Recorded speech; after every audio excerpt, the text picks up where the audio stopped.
Yo, yo, yo, what is up, everybody? We have a new chapter for Kaiju number 8. So yeah, we're gonna talk about that. And yeah, there are gonna be some very heavy spoilers for Kaiju number 8 because I'm picking up where the latest chapter is. So yeah, we have a new chapter for Kaiju number 8. So let's get going with it and let's start talking about it. So first of all, the thing that I want to address, which is something that everyone complains about, and I do as well, but you have to understand, being a manga artist is no easy job, right? So, and the thing that I want to talk about first of all, before we continue on with this chapter, is the pacing. Yes, the pacing is sometimes pretty atrocious. The pacing is sometimes really bad, and sometimes we wait an entire month for a 20-page chapter, and the chapter we end up reading in like a couple of seconds, right? Yes, that's true. But you have to understand that most of those times it's more due to health issues from the author than, because of the pacing itself. Because if you read these chapters back to back, which I've done already, because yeah, like, I really think the pacing is kind of off. So I reread the chapters, and it's not that the pacing is off or it's not that the pacing is bad. It's just that, the it's just the author takes a lot of breaks. I don't know at least what's wrong with the author and if the author is going through some stuff. But yeah, I think it's pretty easy to just put two and two together and say, hey, you know what? Maybe the author is going kind of like through some health issues, and that's why this author can't put up a lot of stuff. So yeah, just take it easy, man. You know what I mean? So yes, the pacing is not bad. The pacing is fine. It's okay. The issue is that there are a lot of breaks in between chapters. Is that the author's fault? Is that the author's fault? I don't know, because I don't know why the author takes breaks. I imagine the author takes breaks because of health reasons. And if that's the case, I have no problem. This manga, for some people, might have fallen off. It probably did fall off for a lot of people because it was up there. It was something fresh. It was something new, and it was competing up there with Dan to Dan and a lot of different, manga. Did it fall off for some people? Probably, but I would just want to kind of like give my little 10 cents in that aspect. So anyway, continuing on with what we got in this chapter. Not much happened. So we got the whole thing of Kafka being out of commission. We have Mina, who is just kind of still locking this guy down, staring him down, reminding me a lot of that time when Erwin was staring down the Armored Titan. It was like she is on that level. She's like, I'm gonna take you down. And she's gonna get cut. What I'm interested though is, I hope that this takes a type of Lovecraftian shift, because it kind of seems like that's where it's going. Like it's going in this sort of Lovecraftian shift in nature of like, yeah, shit's gonna go down. So yeah, hopefully that's what ends up happening. And yeah, so like this guy evolved, and apparently the kaiju number, I forgot what number he is, number 8 is kind of like apparently like a pawn, not a pawn, but he's like kaiju number 8 is interested in all of these things, but also kind of got that power from that creature that he saw in like a cave.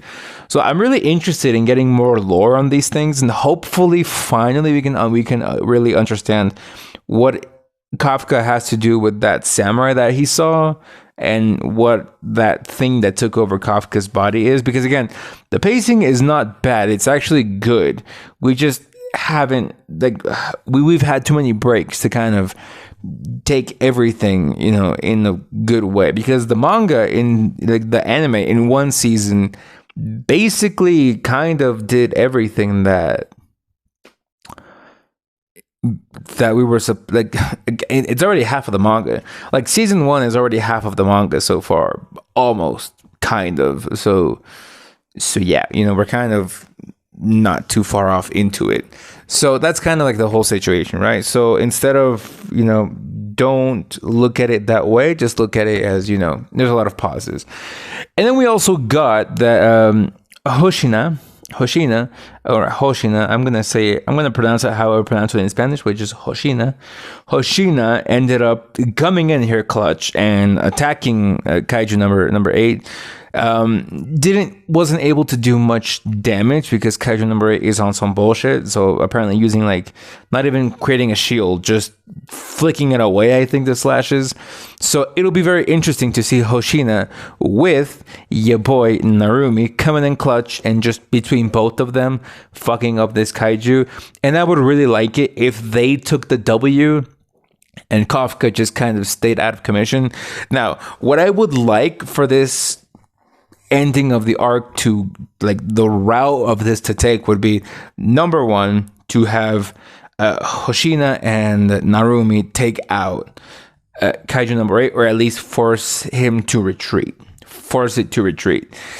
And just have Mina kind of like bring Kafka back to life, or have her, you know, do something to help him out, and just have an internal monologue finally where Kafka talks with that kaiju bug that took over him, and we finally find out what the fuck that thing is. So I want those two things to happen. So that way, you know, we change it up a little bit so that way Kafka doesn't take the W, and instead they take the W not out of sheer force, but out of tactics between Narumi and Hoshina. And hopefully maybe Leno. Maybe everyone comes in clutch and stops Kaiju number 8, or at least forces it to retreat. And I feel like that could really just play out, because this manga has like the theme of Kafka learning to trust others, and he does trust them, but in the end he's still the one that ends up taking out the main villain, the main bad guy of the arc. So I would like for it to, not only does he trust them, but they also take out the villain.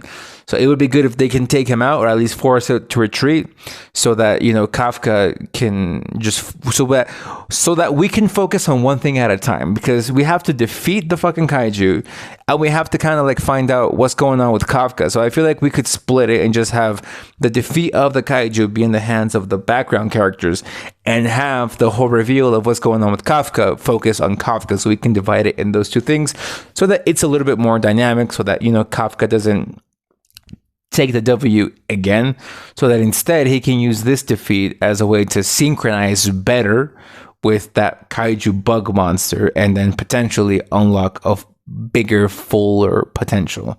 So yeah, I hope that's what happens. I don't know, but I think it would be a really good way to take the narrative, so that just to keep kind of like the audience a little bit more, you know, entertained, I guess.